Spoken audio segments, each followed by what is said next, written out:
Welcome to the Cabral Concept, where board-certified Doctor of Naturopathy, Dr. Stephen Cabral, shares with you exactly how you can reverse aging, take back your health, and live a life full of energy and passion, with new 20-minute episodes every single day to keep you healthy and engaged. Now, here's your host, Dr. Stephen Cabral. Welcome back to the show. We're here today. It is our longevity-based show, our high-performance health show of the week.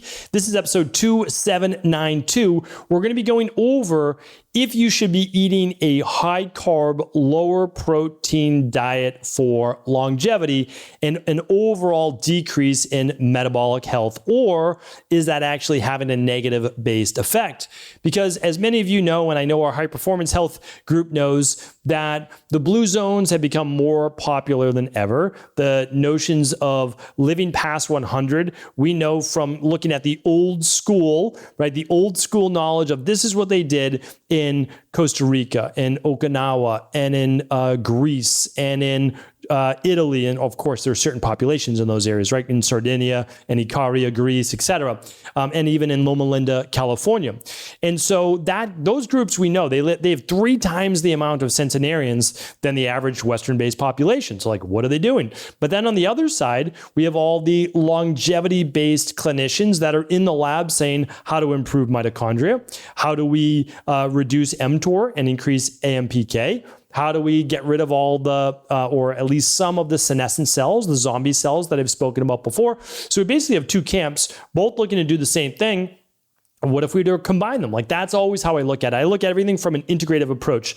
I learned this key phrase many, many years ago, and it's not if or, but it's and, right? So it's like the blue zones and all of this new health-based tech and all the things that we can use safely to extend lifespan. So it's not like blue zones or cutting-edge science, right? It's blue zones, Power 9, all of those things, and that's what I look at the cutting-edge science. The reason is, and to be fair, a lot of the blue zones, people are reaching 100 and like well over 100, but the thing is, I don't necessarily know that they have the same vitality that they would of someone that's 70 years old, 60 years old. So it's my belief, and especially again, what we teach inside of high performance health. And if you have no idea what I'm talking about, just go to highperformancehealth.org. You'll see what we're doing over there. We're actually creating the protocols. We're using the science. We have something called the top 10 mortality tests or vitality tests that you need to pass on a yearly basis, like all of these different things.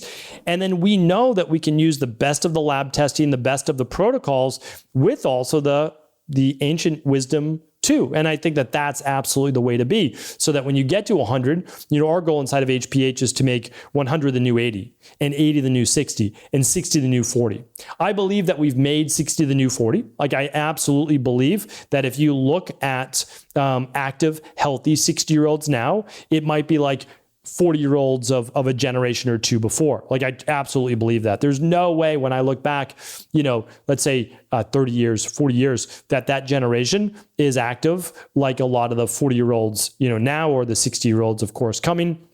And the same will be for the 80-year-olds. And that's because, these 60-year-olds will become 80-year-olds, and they will have stayed young and vital and vibrant and all of those things. Well, guess what? If you continue that going, now we will, and it's believed in the next 10 to 15 years, 20 years maximum, be able to reset the biological clock by about 20 to 30%. So I've talked about that before on the show. What I want to get into today, though, is this study that I wanted to share with you.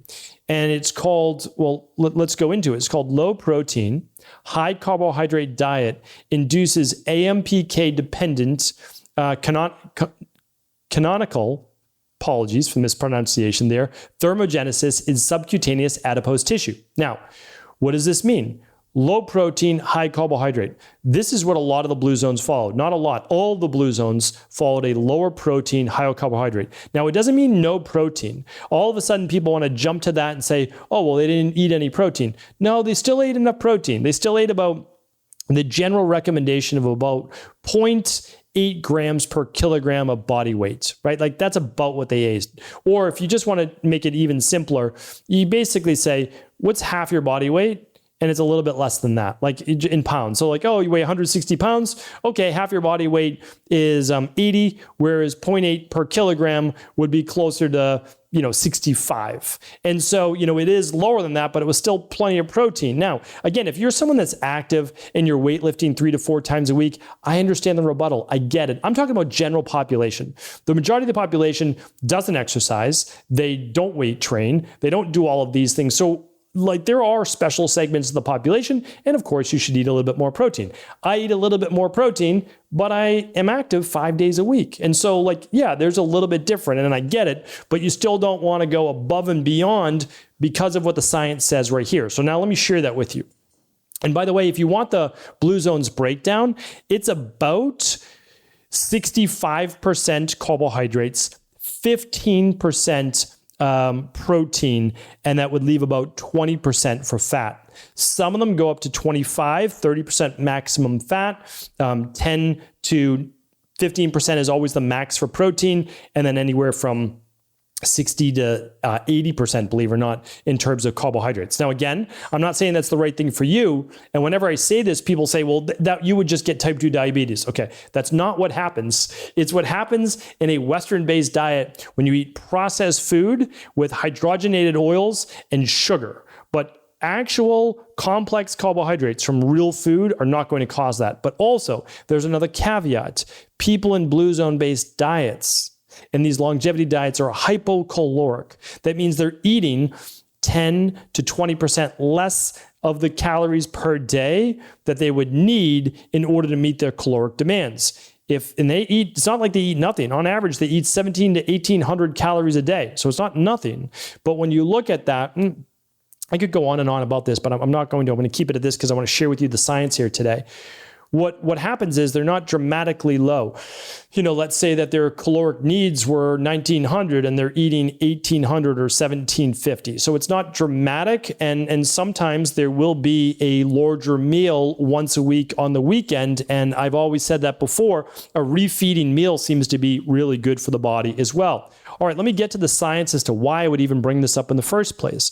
A low protein, high carbohydrate diet, also referred to as LPHC, low protein, high carb, has been suggested to promote metabolic health and longevity in adult humans and animal models. However, the complex molecular underpinnings of the low protein, high carb diet leads to metabolic benefits remained elusive. So this is what solved it, this study. So through a multi-layered approach, here we observed that the LPHC diet promotes an energy dissipating response consisting in the parallel recruitment of canonical and non-canonical, muscular, basically just muscular. I never say that word, so apologies for the mispronunciation.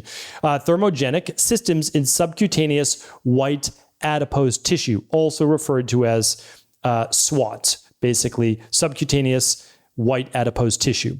In particular, let me get to the good stuff. So what happened? Here's the thing. It's all medical terminology. Here's how they end, and I will share with you exactly what it all means. We observed that the mitochondrial reactive oxygen species are the upstream molecules controlling AMPK-mediated metabolic rewiring in amino acid-restricted beige adipocytes. Our findings delineate a novel metabolic phenotype of responses to amino acid shortage, which recapitulates some of the benefits of cool temperature in SWAT. In conclusion, the highlights of LPHC diet as a valuable and practical strategy to prevent metabolic diseases through the enhancement of mitochondrial oxidative metabolism and the recruitment of different energy dissipating routes in beige adipocytes. Okay. What does all that mean? It means that when you're on a lower protein, high carb diet, and I'm assuming it's going to be just to meet your metabolic caloric demands, so nothing more, not gaining weight or potentially losing a little bit of weight, what happens is it actually begins then to work on what we've talked about before is rebalancing mTOR, which is anabolism, putting on muscle, putting on weight, and AMPK, which is AMP kinase. That's the opposite. That's more the autophagy-based phase of more of a catabolic structure.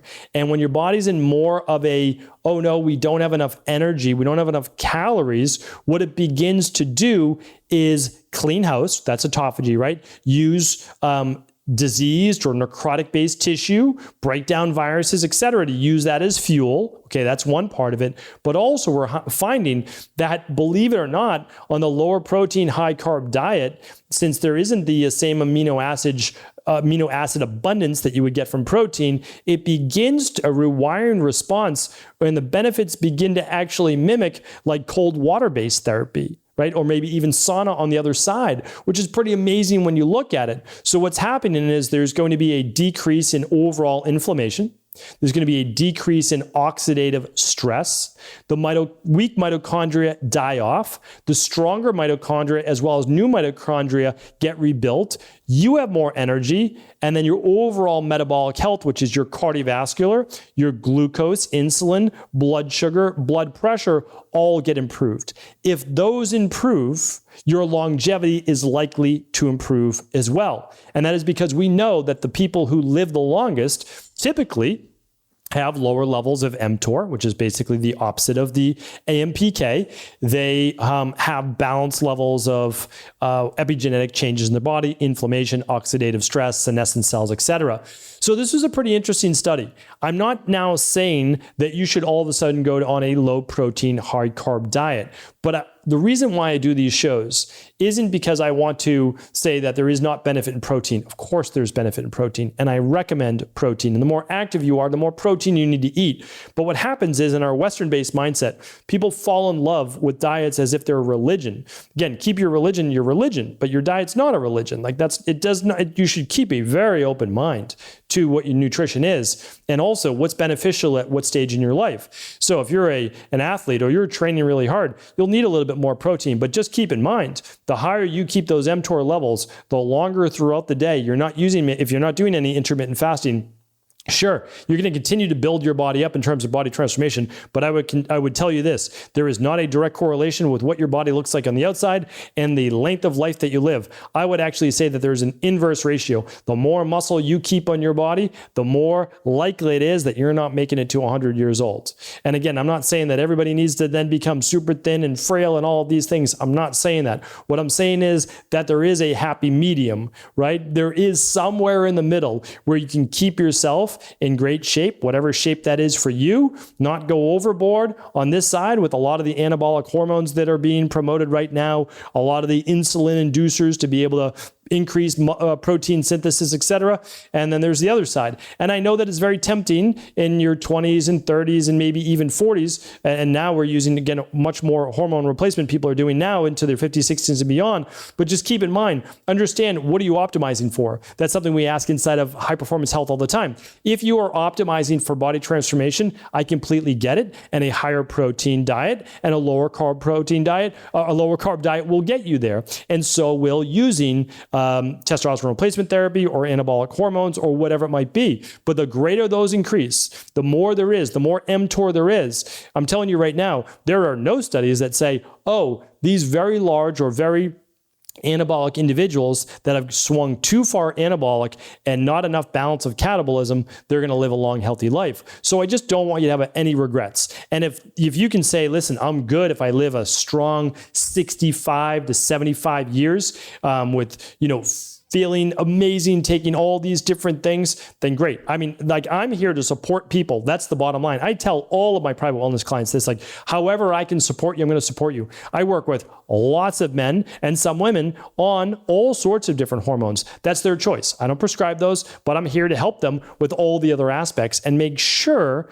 that they're also going to get the health-based benefits as well. But if you're saying, I'm really trying to optimize for longevity and health span as well, not just lifespan, but health span, I can't recommend enough. Not necessarily you need to switch tomorrow to 65% carbs, but what I need you to think about is all of the studies that I've also shared in the past, that once you creep above 20% protein in your diet, no doubt in my mind and no doubt in the studies that you increase all-cause mortality, and I don't want that for you. I want the best for you. There's no diet that I sell that I'm trying to promote. There's nothing like that. What we have to understand is that we all need to eat food. But the issue is we've kind of divided ourselves into camps. I don't want there to be camps. I want to say, if this person needs more protein, they get more protein. I've already said myself, I've increased my protein a little bit simply because I'm exercising, I'm active 5 days a week, and I don't want to become too catabolic. So as they've always taught in Ayurvedic-based medicine, it's actually balancing your dosha or your body for you that matters the most. Hopefully this was helpful. I'm happy to link up to the study as well as plenty of other podcasts if you want to deep dive into those. And I'll link up High Performance Health as well at stephencabral.com/2792. Take care, everybody. Feel free to share this controversial show with anyone you believe it could serve. Take care. Ever wonder what the best sauna, blue blockers, sleep trackers, wake lights, salt lamps, or other health gadgets are? Or what about the top non-toxic mattresses, sheets, soaps, bath products, toothpaste, and cookware? Or would you like to know the cleanest choices for hemp hearts, meal delivery services, supplements, and much more? I personally curated, researched, and now created a resource page of all of my top picks that continues to grow each week. These are the exact products I use in my own life, with my family, in my private practice, and they're the ones I trust. To find out all of my up-to-date recommendations and all the details, simply head on over to stephencabral.com/resources.